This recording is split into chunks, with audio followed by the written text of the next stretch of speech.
ఒకరికి సేవ చేయడంలో సహకరించడంలో ఉన్న సంతృప్తి కంటే గొప్పది ఏదీ లేదని కోరమండల్ మహిళా సంఘం అధ్యక్షులు గౌరీ పేర్కొన్నారు. రమణీపేట అడబాల ట్రస్ట్ కార్యాలయంలో కోరమండల్ మహిళా సంఘం ఆధ్వర్యంలో ప్రాణాంతక వ్యాధిగ్రస్తులకు నిత్యావసర సరుకులు పంపిణీ జరిగింది.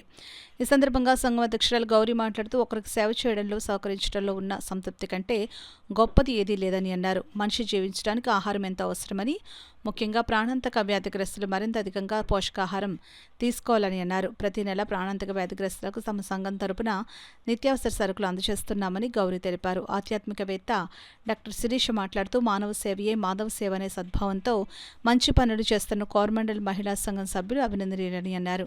పరుల కోసం ఏ పని చేసినా అది మనలో ఒక కొత్త శక్తిని నింపడమే కాక అంతులేని ఆత్మతృప్తిని ఇస్తుందని శిరీష తెలిపారు. కార్యక్రమంలో సంఘం కార్యదర్శి మల్లీశ్వరి, మోహిని కుమారి, మాధవి, రత్నం, మాజీ సర్పంచ్ అడవాల రత్నప్రసాద్, నిమ్మకాయల వెంకటేశ్వరరావు, ప్రసాద్ నాయుడు, రేలంగి బాపురాజు తదితరులు పాల్గొన్నారు. కలవడం ఆనందంగా ఉంది, చాలా గౌరవంగా అనిపిస్తుంది. ఇక్కడ కోరమండల్ లేడీస్ అసోసియేషన్ ద్వారా ప్రతి నెల గ్రాసరీస్ వచ్చి వీళ్ళకి అందరికీ ఉపయోగపడినట్టుగా వాళ్ళ ఇచ్చేది వినిపించేప్పుడు ఇది బాగా ఎంతో ఆనందంగా ఉంది.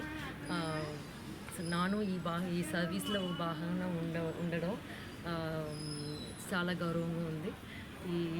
ఈ కార్యక్రమాలు ఇది ఎప్పుడూ కంటిన్యూ అవ్వడానికి వీళ్ళకి సహాయం చేయడానికి మేము సిద్ధంగా ఉన్నాము. నమస్కారం అండి. మేము కోరమండల్ లేడీస్ వెల్ఫేర్ అసోసియేషన్ ద్వారా వచ్చాము. గత 5 సంవత్సరాల నుంచి మేము ఎప్పుడు ఇది సెకండ్ సాటర్డే అంటే దీర్ఘకాలిక వ్యాధితో బాధపడుతున్న వాళ్ళకి నిత్యావసర సరుకులు ఇవ్వడం జరిగింది. ఈసారి నుంచి మా ప్రెసిడెంట్ మేడం గౌరీ మేడం వచ్చారు. ఆ మేడం ఆధ్వర్యంలో కూడా ఈ కార్యక్రమం మాత్రం కంటిన్యూ అవుతుంది. ఇలా మళ్ళీ ప్రతి నెల దీర్ఘకాలిక వ్యాధితో బాధపడుతున్న వాళ్ళకి నిత్యావసర సరుకులు ఇస్తూనే ఉంటాము. గౌరీ మేడం కూడా మాకు సపోర్ట్ చేస్తానని చెప్పారు కాబట్టి ఈ కార్యక్రమం కంటిన్యూ అవుతుంది.